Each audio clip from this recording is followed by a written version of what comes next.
दोस्तों स्वागत है आपका बिहार न्यूज़ में। दोस्तों मैं हूं फिरदौस गनी और आप देख रहे हैं केडीबी लाइव।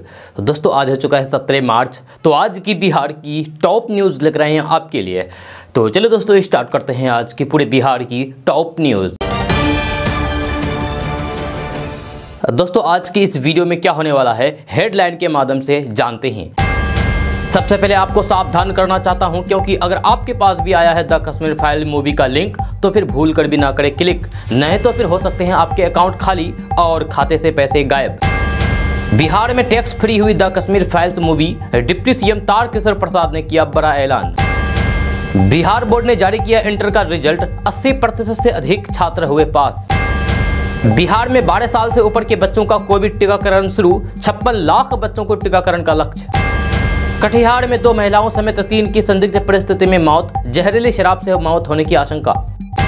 बिहार में पछुआ हवा के साथ अपने तेवर में सूर्य, 35 डिग्री सेल्सियस तक पहुंचा पारा। होली और शबे बारात एक ही दिन, बिहार में चप्पे चप्पे पर रहेगी पुलिस की नजर, मुख्यालय ने दे दिया है आदेश। घर का किराया न दे पाना अपराध है या नहीं, सुप्रीम कोर्ट ने सुनाया अहम फैसला। बिहार में बेखौफ बदमाशों ने एआईएमआईएम नेता के घर पर की ताबड़तोड़ फायरिंग, बाल बाल बची जान। टीएमसी नेता के बिगड़े बोल, कहा एक बिहारी 100 बीमारी, भाजपा समेत आरजेडी ने बोला हमला। अब भाजपा चला रही है अदालत, हिजाब विवाद के हाईकोर्ट के फैसले से नाखुश, कांग्रेस विधायक ने दिया बड़ा बयान। बिहार मैट्रिक की 25 केंद्र की पहली पाली की गणित की परीक्षा की गई है रद्द, फिर से दोबारा होगी इस परीक्षा शुरू। किशनगंज, अररिया, पूर्णिया, कटिहार, पटना, सारण, गोपालगंज समेत बिहार के 18 जिलों में बनेगी नई सड़क और पुल। दोस्तों अब बात विस्तार से तो बात करते हैं कि बिहार बोर्ड ने इंटरमीडिएट कक्षा 12वीं की आर्ट्स, साइंस और फिर कॉमर्स स्ट्रीम का रिजल्ट जारी कर दिया है। जो उम्मीदवार इस परीक्षा में शामिल हुए थे वे अपना रिजल्ट जारी होने के बाद आधिकारिक वेबसाइट biharboardonline.bihar.gov.in या फिर biharboardonline.com पर चेक कर सकते हैं। यह रिजल्ट का ऐलान शिक्षा मंत्री विजय कुमार चौधरी ने किया है। बिहार बोर्ड 12वीं की इस परीक्षा में कुल 80.15% छात्र पास हुए हैं। कॉमर्स में 90.38%, साइंस में 83.7% बच्चे पास हुए हैं।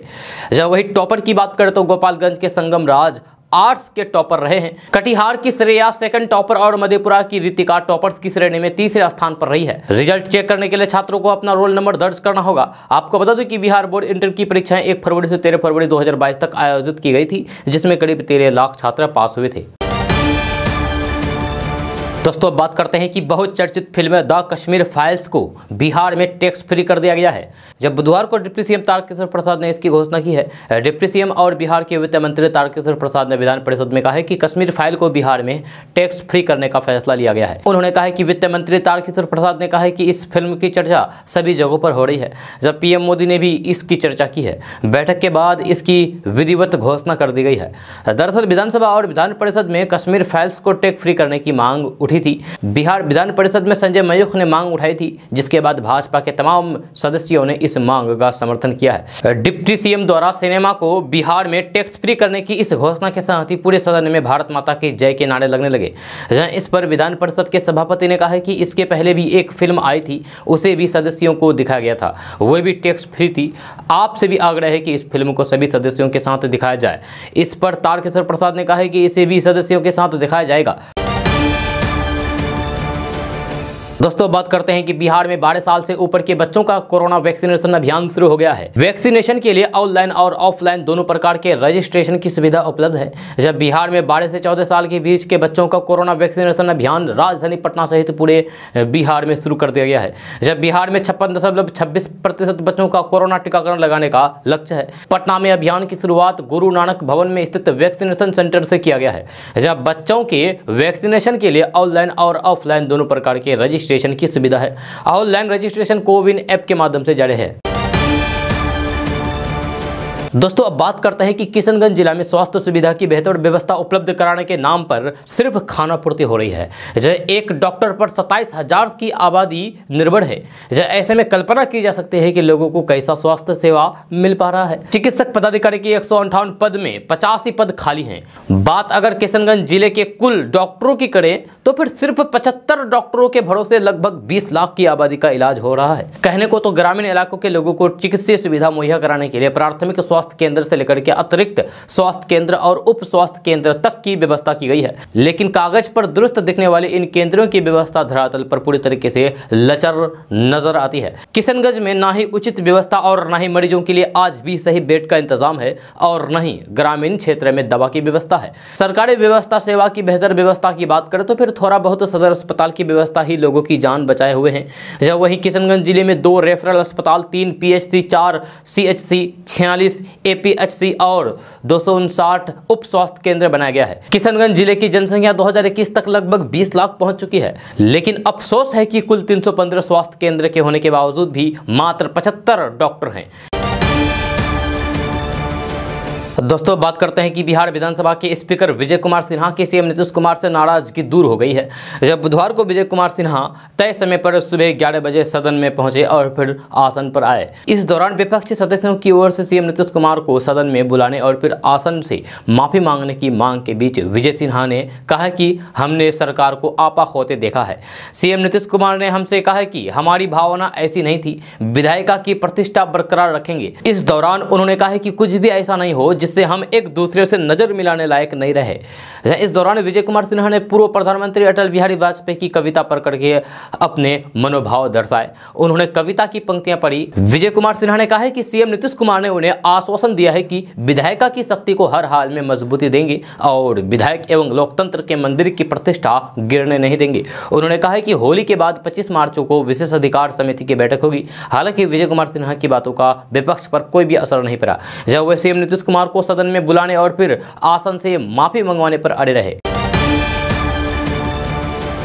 दोस्तों अब बात करते हैं कि रंगों का पर्व होली भी बदलाव से अछूता नहीं है। जब वसंत पंचमी से ही रंग और अबीर की शुरुआत हो जाती है। वसंत की मादकता पक्षी को भी प्रभावित कर देता है। जब कोयल की कू सुनाई देने लगती है, जब इसका समाज पर अपना रंग होता है। हर तरफ खुशी एवं सामाजिकता का माहौल बन जाता था। जब एक अलग ही मानसिक अंदाज का अनुभव होने लगता था। जब समाज में आपसी भाईचारा बन जाती थी, सभी एक दूसरे को गले लगाने लगते थे। अपनी परंपराओं को भूलना, अपने रीति रिवाजों से कट जाने को आज हम आधुनिकता कहते हैं। जब वर्षों पहले से अब फागुन एवं चैत की परंपरा विलुप्त हो चुकी है। जब फागुन आते ही हंसी ठिठोले, उल्लास और अलहरापन का माहौल अब गायब हो चुका है। ना तो फाग के बोल सुनाई देते हैं और ना ही हुड़दंग मचाती हुई युवाओं की टोलियां दिखती है। होली के रंग, फगुआ गीत, गुजिया, पापड़, चिप्स बनाने के साथ सुरीले कंठ से आंगन में फाग गाती महिलाएं जैसे नजारों को आधुनिकता ने चौपट करके रख दिया है। जहाँ इस संबंध में कई बुद्धिजीवियों का कहना है कि हमें गाँव को बचाना होगा, जहाँ अपनी संस्कृति और परंपराओं को बचाना होगा। लोगों का कहना है कि पहले की होली और अब की होली में बहुत बदलाव आता रहा है। पहले हर सदस्य परिवार के बीच त्योहार मनाना पसंद करते थे। जब बाहर रहने वाले लोग होली के समय अपने घर जरूर आ जाते थे। जब लोग कोसों पैदल और कच्ची सड़क से चल करके घर पहुंचते थे। जब अब साधन होने के बावजूद भी आपसी मतभेद के चलते घर आने की जहमत नहीं उठाते हैं। एक बुजुर्ग कहते हैं कि हमारे जमाने में होली का काफी महत्व था। जब ये अपनी परंपरा है, सामाजिक सौहार्द का अनूठा उदाहरण है। होली से समाज में प्रेम बना रहता था। सभी लोग एक जगह एकत्र होकर के होली गाते थे। आपस में भेदभाव नहीं रह जाता था। बहुत आनंद होता था। अपनी परंपराओं को नहीं भूलनी चाहिए। एक बुजुर्ग कहते हैं कि उस समय समाज में काफी एकता होती थी। यदि किसी का मनमुटाव भी है तो फिर होली आते ही सब भेदभाव को भूल जाते थे। आपस में एक हो जाते थे, मिलकर होली गाते थे। आपसी प्रेम देखते ही बनता था। परंपराएं समाज की आधार होती है। दोस्तों बात करते हैं कि बिहार के कटिहार जिले में संदिग्ध हालात में 3 लोगों की मौत हो चुकी है और 2 लोगों को गंभीर हालात में पूर्णिया में भर्ती कराया गया है। वहीं तीनों लोगों की मौत के पीछे जहरीली शराब की सेवन की चर्चा का बाजार गर्म है।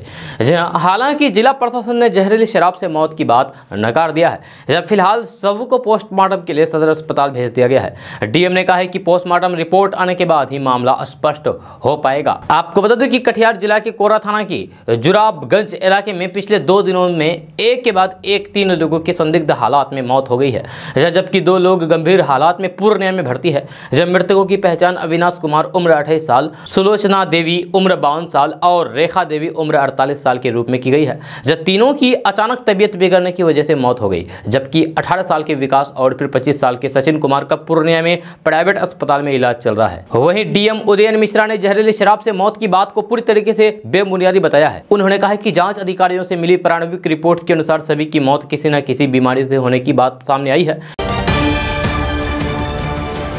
दोस्तों अब बात करते हैं कि डायरेक्टर विवेक अग्निहोत्री की film the Kashmir files in दिनों चर्चा में है।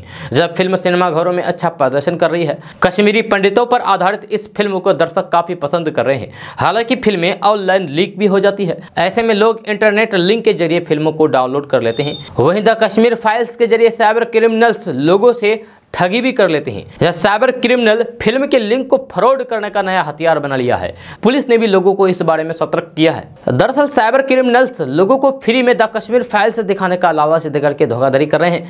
यह दरअसल हैकर्स लोगों को इस फिल्म का लिंक भेज रहे हैं। इस लिंक पर क्लिक करते ही यूजर्स का मोबाइल हैक हो जाता है और हैकर्स यूजर्स के बैंक अकाउंट में सेंध लगा देते हैं। जब पुलिस को इस बारे में कुछ शिकायत मिली भी है, ऐसे में यूजर्स को इस फिल्म के लिंक से सतर्क रहने के लिए कहा गया है। रिपोर्ट के अनुसार दिल्ली में एक व्यक्ति के पास मोबाइल पर द कश्मीर फाइल्स का लिंक आया हुआ था। जैसे ही उसने उस लिंक पर क्लिक करके फिल्म को डाउनलोड करने की कोशिश की तो फिर हैकर्स ने उस यूजर्स के बैंक अकाउंट से रुपए निकाल लिए, यानी कि पूरे अकाउंट ही खाली कर दिए।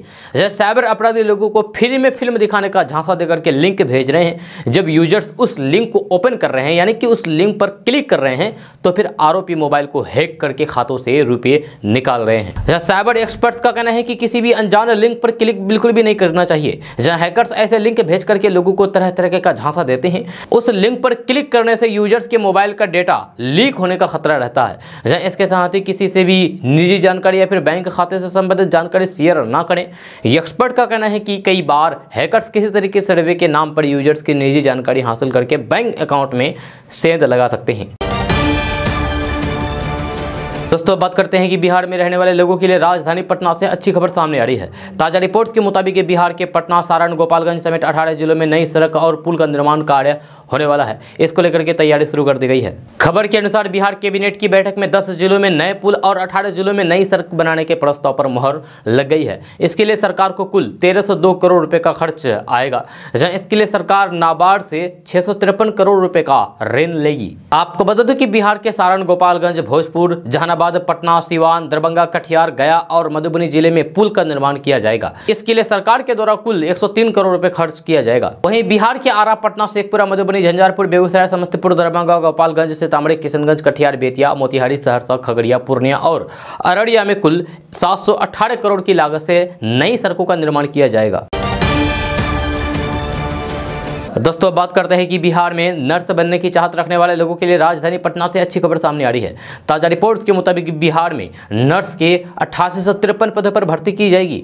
इसको लेकर के विभाग के स्तर पर तैयारियां शुरू कर दी गई है। खबर के अनुसार स्वास्थ्य मंत्री मंगल पांडे ने बिहार विधान परिषद में जानकारी देते हुए बताया है कि बिहार स्वास्थ्य समिति की ओर से 8853 ANM की नियुक्ति जल्द ही की जाएगी। साथ ही साथ सभी स्वास्थ्य उपकेंद्रों पर 2-2 ANM को तैनात किया जाएगा। आपको बता दूं कि बिहार में स्वास्थ्य व्यवस्था को बेहतर बनाने के लिए सरकार के द्वारा कई तरह के बड़े फैसले लिए जा रहे हैं। जब बिहार में 8853 ANM की नियुक्ति के होने के बाद ANM की संख्या बढ़ जाएगी और स्वास्थ्य उपकेंद्रों की व्यवस्था में सुधार आ जाएगी। मिली जानकारी के अनुसार बिहार में ANM को टीकाकरण, गर्भनिरोधक सुझाव और दवाइयां देने के लिए स्वास्थ्य उपकेंद्र पर तैनात किया जाता है। वहीं कोरोना काल के दौरान टीकाकरण में भी ANM का इस्तेमाल सबसे ज्यादा किया गया है।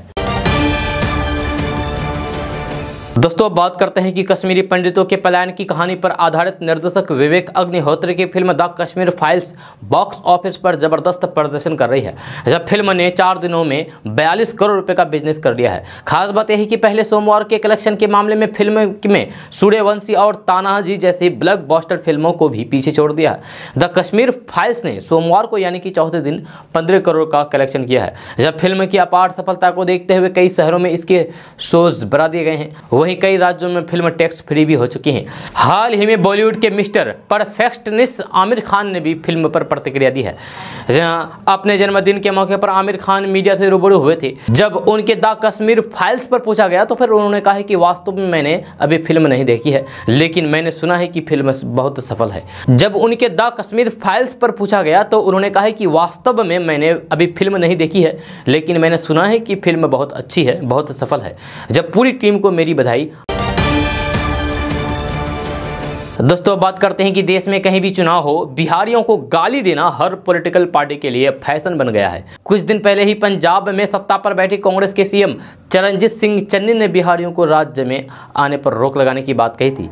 अब यही हाल बिहार के पड़ोसी राज्य पश्चिम बंगाल में देखी जा रही है। यहाँ की ममता सरकार की तरफ से बिहारियों को बीमारी कहा गया है। ममता बनर्जी के एक विधायक ने कहा है कि एक बिहारी 100 बीमारी की तरह है, जिन्हें जल्द छुटकारा मिल जाना चाहिए। ममता बनर्जी की पार्टी की तरफ से दिए गए बयान के बाद बिहार में इसका विरोध भी शुरू हो गया है। पश्चिम बंगाल में मुख्यमंत्री ममता बनर्जी के टीएमसी के विधायक मनोरंजन व्यापारी द्वारा बिहारियों के खिलाफ आपत्तिजनक बयान दिया गया, जिसमें वे बिहार के लोगों के बहाने बिहारी बाबू शत्रुघ्न सिन्हा को निशाने पर लेते हुए मनोरंजन व्यापारी ने एक बिहारी 100 बीमारी कहा तथा बंगाल को बीमार मुक्त करने की अपील कर रहे हैं।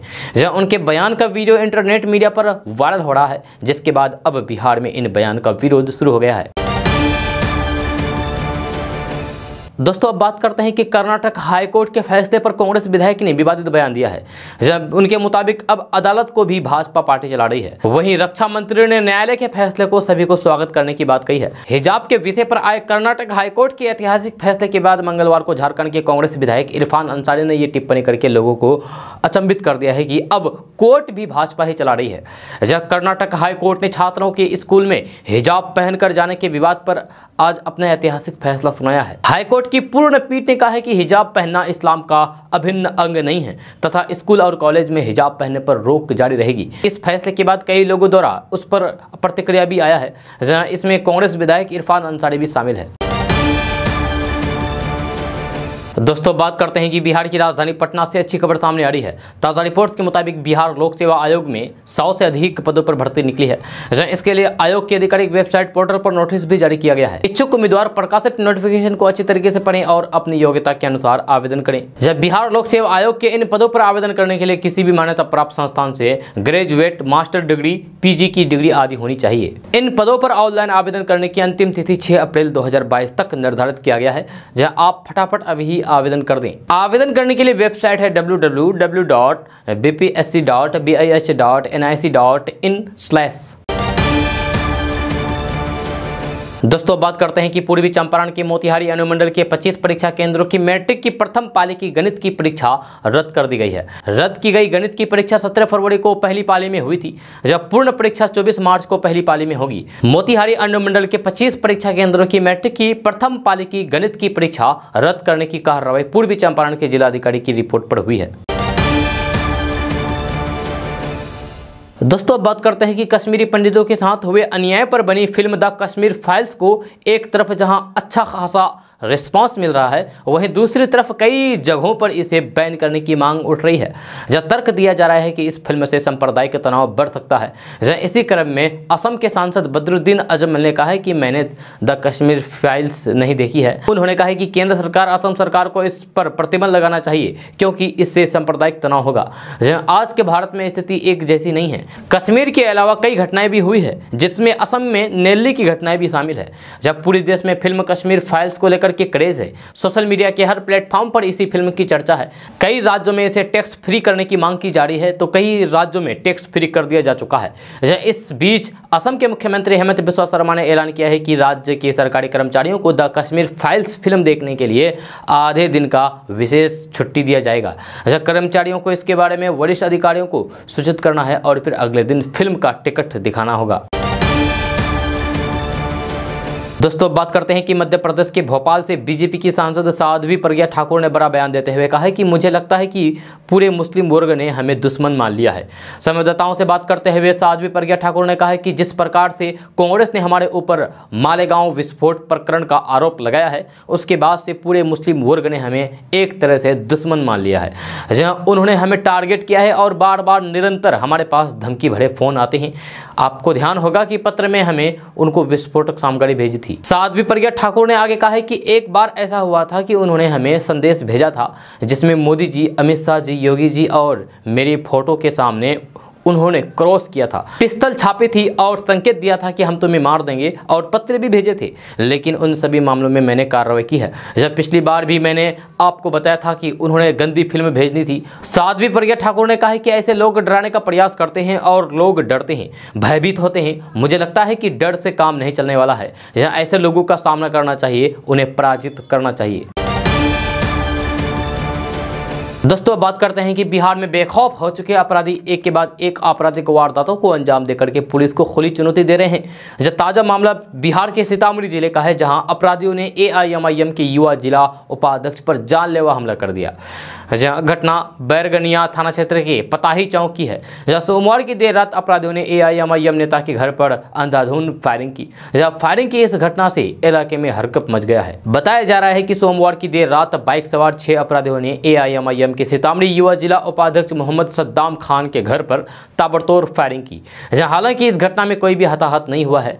जब पीड़ित की माने तो फिर उन पर जानलेवा हमला किया गया है। किसी तरीके से उन्होंने अपनी जान बचाई है। जहां इस दौरान बदमाशों ने लगभग 9 राउंड फायरिंग की। जब पीड़ित सद्दाम खान ने बताया है कि घर का दरवाजा बंद था, जिसकी वजह से उनकी और फिर परिवार के सदस्यों की जान बच गई। दोस्तों अब बात करते हैं कि बिहार के बांका जिले में एक पति ने अपनी पत्नी से तंग आकर के आत्महत्या कर ली। जब बांका के ककवारा निवासी सन्नी झा के तौर पर मृतक की पहचान हुई है। जब सूरत में प्राइवेट नौकरी कर रहे हुए अपने परिवार का भरण पोषण कर रहा था, लेकिन बीते कुछ दिनों से पत्नी से संबंध खराब चल रहा था। जब पत्नी की रवैया से परेशान होकर के उसने ये कदम उठा लिया। जब इससे पहले भी वही कई बार खुदकुशी करने का प्रयास किया था, लेकिन वह कामयाब नहीं हो सका था। करीब 1 साल पहले फिल्मी अंदाज में उसने फेसबुक पर लाइव आकर के खुदकुशी का प्रयास किया था, लेकिन कुछ लोगों ने वहां पर पहुंच करके दरवाजा तोड़कर बचा लिया था। बताया जा रहा है कि सन्नी काफी दिनों से मानसिक तौर पर परेशान चल रहा था। उसकी पत्नी पूजा झा से रिश्ते ठीक नहीं चल रहे थे, जिसकी वजह से आए दिन वह परेशान रहा करता था। पति पत्नी के बीच आपसी विवाद के कारण पत्नी भी कुछ दिन पहले भागलपुर जाकर के रहने लगी थी। इस बीच सन्नी भी रोजी रोटी की तलाश में सूरत में एक प्राइवेट कंपनी में काम करने लगा था। कुछ दिन पहले ही वह घर आया था। मंगलवार की दोपहर वह घर में अकेला था। दोस्तों बात करते हैं कि बिहार के गोपालगंज में जहरीली शराब का कहर लगातार जारी है। जो गोपालगंज जिले के बैकुंठपुर में शराब पीने से 7 लोगों की मौत होने के बाद अब थावे थाना क्षेत्र के कविलासपुर बाजार में संदिग्ध हालात में 2 लोगों की मौत का मामला सामने आया है। इनमें एक मृतक के परिजनों ने जहरीली शराब पीने से मरने का आरोप लगाया है। जब मृतकों में 40 वर्षीय सरफुद्दीन कुरैशी और 50 वर्षीय उपेंद्र यादव शामिल है। यह घटना के बाद दोनों शव का आनन फानन में देर रात ही दाह संस्कार करा दिया गया। हालांकि पुलिस प्रशासन ने शराब से मौत की पुष्टि से इनकार किया है। जहां कविलासपुर गांव में कोहराम मचा है। शराब पीने से 40 वर्षीय सरफुद्दीन कुरैशी की आंखों की रोशनी जाने के बाद मौत हो गई। जहां सरफुद्दीन की पत्नी आयशा खातून बताती हैं कि आंखों की रोशनी जाने के बाद डॉक्टर के पास लेकर गए, जहां उनकी मौत हो गई। सरफुद्दीन मटन की दुकान चलाते थे और हमेशा शराब पीकर के घर आते थे। जब पत्नी आयशा खातून मना भी करती थी, जवान बेटी की शादी करने की बात कहती थी। पत्नी के मुताबिक कल ही सरफुद्दीन ने कसम खाया था कि होली के बाद शराब नहीं पिएगा, लेकिन उससे पहले ही जहरीली शराब उसे पी गया। जब मृतक का बेटा शहजाद अपने पिता से कहता था कि जहरीली शराब पीने से बीमारी बड़ी है और लोगों को मौतें हो रही है, फिर भी सरफुद्दीन नहीं माना। लास्ट में उसकी भी मौत जहरीली शराब पीने की वजह से हो गई। दोस्तों अब बात करते हैं कि स्मार्टफोन हमारी ज़िंदगी का अहम हिस्सा हो चुका है। जहां अक्सर लोग चार्ज करते हुए फ़ोन का इस्तेमाल करते हैं। अगर आप भी मोबाइल चार्ज पर लगा करके किसी से बात करते हैं तो फिर सतर्क हो जाइए, जहाँ कहीं ऐसा ना हो कि आपके साथ बड़ी दुर्घटना हो जाए। दरअसल इंदौर में ऐसे ही एक घटना हुई है, जिसमें एक युवक को करंट लगा और उसकी मौत हो गई। यह घटना तब हुई जब वह मोबाइल चार्जिंग पर अपनी पत्नी से बात कर रहा था। दरअसल इंदौर के चंदन नगर थाना क्षेत्र में 25 वर्षीय युवक सुजीत विश्वकर्मा की करंट लगने से मौत हो गई। बताया जा रहा है कि वह मोबाइल चार्जिंग पर लगा करके अपनी पत्नी से बात कर रहा था, जब तभी उसे जोरदार करंट लग गया। जब पुलिस ने शव को पोस्टमार्टम के लिए भिजवा करके जाँच शुरू कर दी है। जहाँ अक्सर लोग फ़ोन को चार्जिंग पर लगा करके इस्तेमाल करते हैं, लेकिन ये गलत आदत है। दरअसल चार्जिंग के दौरान फोन को इस्तेमाल नहीं करने से ये जल्दी चार्ज होता है, और अगर आप इसे इस्तेमाल करेंगे तो फिर ये चार्जिंग में समय लगेगा, जो फोन की बैटरी के लिए नुकसानदायक होता है। साथ ही मोबाइल के फटने का भी डर बना रहता है। आपको बता दो कि अपने फोन को उसी चार्जर के साथ चार्ज करें जो फोन के साथ आया हो। अगर आप लोकल चार्जर का इस्तेमाल करेंगे तो फिर इससे फोन की बैटरी के फटने का खतरा बढ़ जाता है। इसलिए अगर आप ऐसा कुछ करते हैं तो फिर इसे तुरंत बंद कर दें।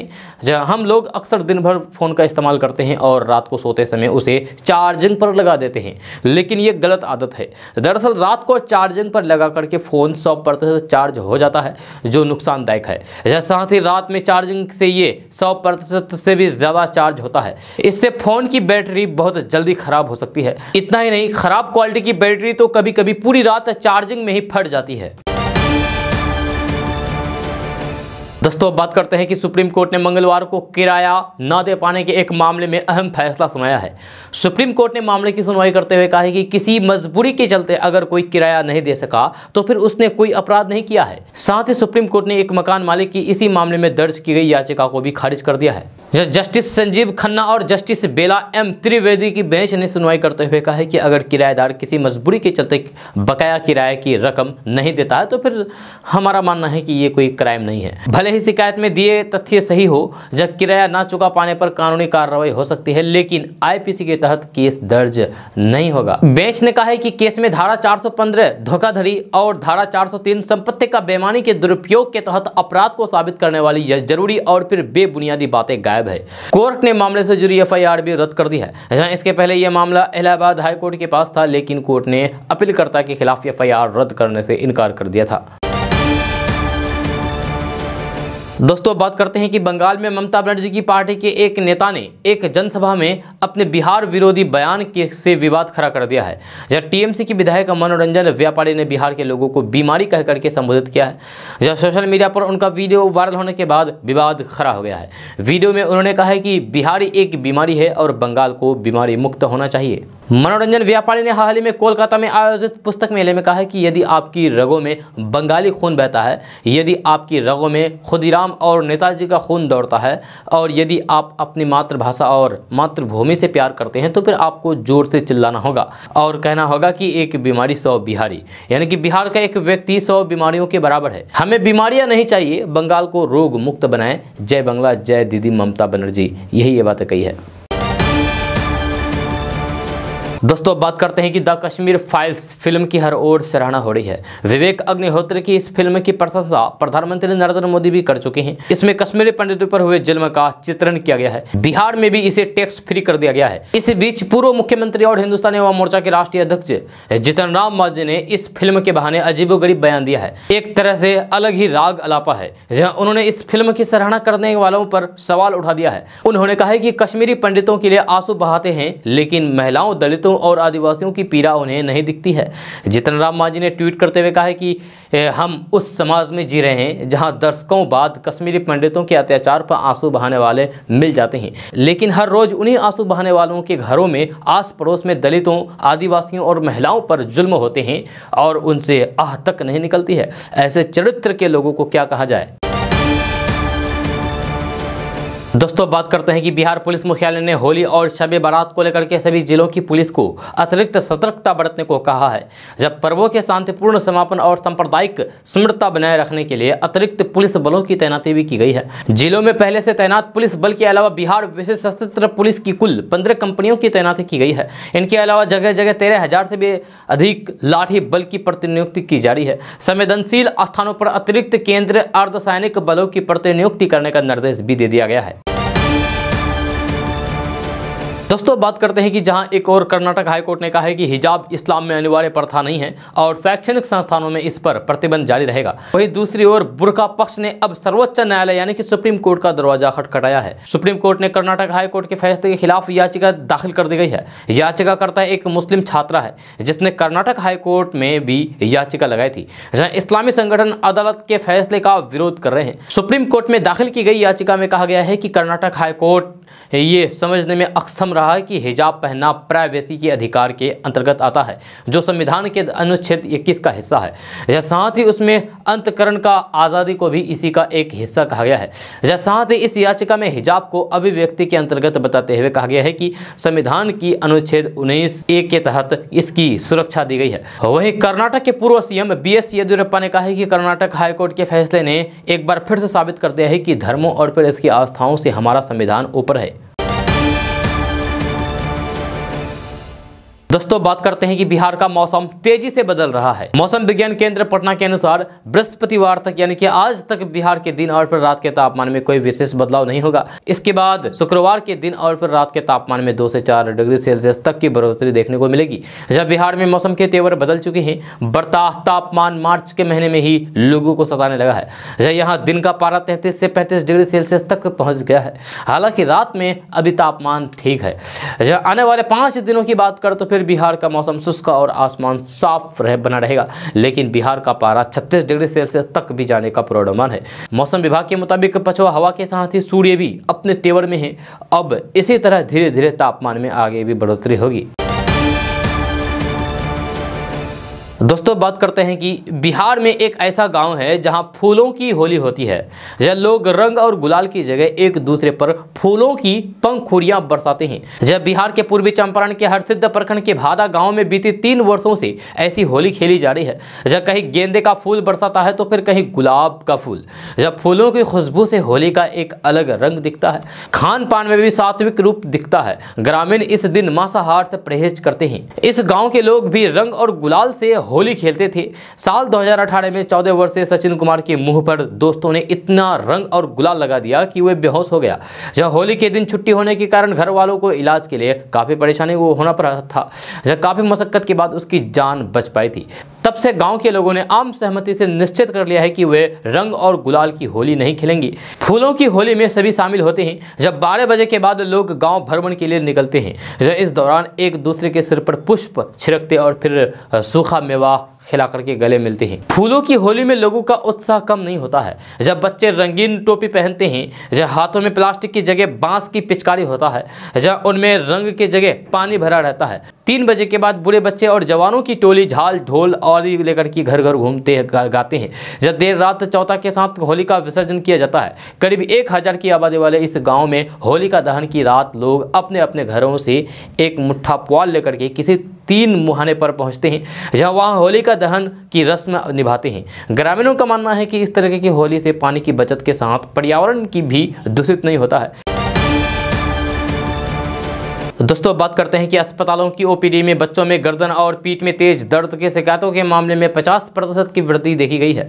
जब डॉक्टरों ने इसे मुख्य रूप से ऑनलाइन कक्षाओं के दौरान गलत मुद्राओं में बैठने को जिम्मेदार ठहराया है। विशेषज्ञों का कहना है कि बच्चों में कंकाल से संबंधित समस्याओं में वृद्धि देखने के लिए गलत मुद्रा को जिम्मेदार ठहराया जा सकता है। कोविड महामारी के कारण स्कूलों के बंद होने से स्क्रीन के सामने अधिक समय बिताने को भी जिम्मेदार ठहराया जा सकता है, जिससे बच्चों का शारीरिक और मानसिक स्वास्थ्य प्रभावित हुआ है।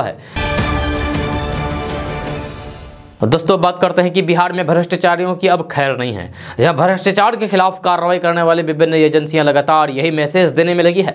जब बुधवार को एक बार फिर से निगरानी विभाग की टीम ने जल संसाधन विभाग के सीवान में पदस्थापित रहे कार्यपालक अभियंता हरे कृष्ण प्रसाद के ठिकानों पर छापेमारी की गई। हरे कृष्ण प्रसाद के रूपसपुर में स्थित इंदिरा एनक्लेव अपार्टमेंट के फ्लैट नंबर 204 में छापेमारी की गई। 14 सदस्य निगरानी की टीम ने छापेमारी करके 53 लाख रुपए नगद जब्त किए गए हैं। इसके अलावा 5 लाख से अधिक पुराने नोट भी जब्त किए गए हैं। भ्रष्ट इंजीनियर के पास से 4 जमीन के डीड और कई बैंकों के पासबुक, LIC में निवेश में के कागजात भी निगरानी ने जब्त किया है। दरअसल हरे कृष्ण प्रसाद जब सीवान में पदस्थापित थे तब इनके खिलाफ भ्रष्टाचार के मामले संपत्ति की जांच निगरानी विभाग ने की थी। दोस्तों बात करते हैं कि बिहार विधानमंडल के बजट सत्र का कल 13वां दिन था। जब सदन में कल एनडीए एकजुट दिखा। आखिरकार विधानसभा अध्यक्ष विजय कुमार सिन्हा कल सदन में लौट आए। वहीं विपक्ष का जोरदार हंगामा देखने को मिला। विपक्ष मुख्यमंत्री नीतीश कुमार से माफी मांगने के साथ इस्तीफे की भी मांग पर अड़ा रहा। विपक्ष सीएम नीतीश कुमार से सदन में सफाई देने और फिर माफी मांगने की मांग कर रहे थे। जब राजद सहित सभी विरोधी दलों के नेता वेल में आकर के हंगामा करते रहे। हंगामे के बीच सदन की कार्रवाई 2 बजे तक के लिए स्थगित कर दी गई। दोस्तों बात करते हैं कि जन अधिकार पार्टी के राष्ट्रीय अध्यक्ष पप्पू यादव बिहार के उप मुख्यमंत्री तारकिशोर प्रसाद से उनके पटना में स्थित आवास पर मिलने पहुंचे।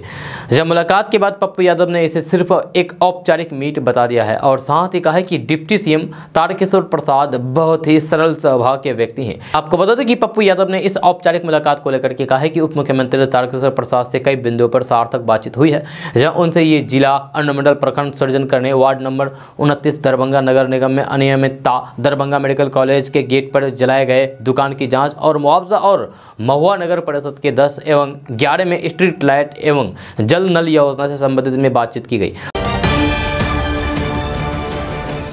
दोस्तों बात करते हैं कि कश्मीरी पंडितों के नरसंहार पर आधारित द कश्मीर फाइल्स फिल्म पर चर्चा जारी है। जब बुधवार को केंद्रीय मंत्री गिरिराज सिंह ने ये फिल्म देखने के बाद पश्चिम बंगाल की सीएम ममता बनर्जी पर निशाना साधा। केंद्रीय मंत्री गिरिराज सिंह ने कहा है कि मैं कह रहा हूं कि बंगाल में ममता बनर्जी का भी आज वही रोल है जो कभी कश्मीर में राजनेताओं का था। बंगाल अगला कश्मीर बनेगा। बंगाल के हिंदुओं को अपने वजूद की लड़ाई लड़नी होगी। जब फिल्म में कश्मीरी पंडितों का नरसंहार देखकर के गिरिराज सिंह इतने भावुक हुए कि वो रोए पड़े। उन्होंने कहा है कि देश के अंदर कट्टरवाद से खतरा है, हमें मुसलमानों से खतरा कम है, मुस्लिम कट्टरपंथियों से ज़्यादा खतरा है।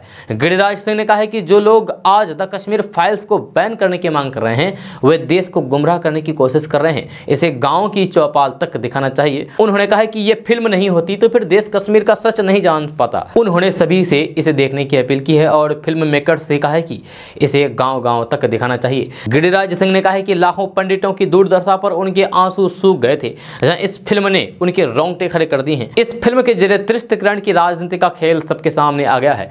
अब जनता जान चुकी है कि कांग्रेस ने देश के पंडितों के साथ क्या किया है। दोस्तों आज का न्यूज़ बस यहाँ तक। कैसा लगा जरूर अपना सुझाव दीजिएगा नीचे कमेंट बॉक्स में कमेंट करके। अगर आप नए आए हैं इस चैनल पर तो फिर चैनल को सब्सक्राइब करके बेल आइकन पे प्रेस कर दीजिए और साथ में वीडियो को लाइक कर दीजिए, अपने दोस्तों के साथ शेयर भी कीजिए। तो चलो दोस्तों फिर मिलते हैं नेक्स्ट वीडियो में, तब तक के लिए जय हिंद जय बिहार।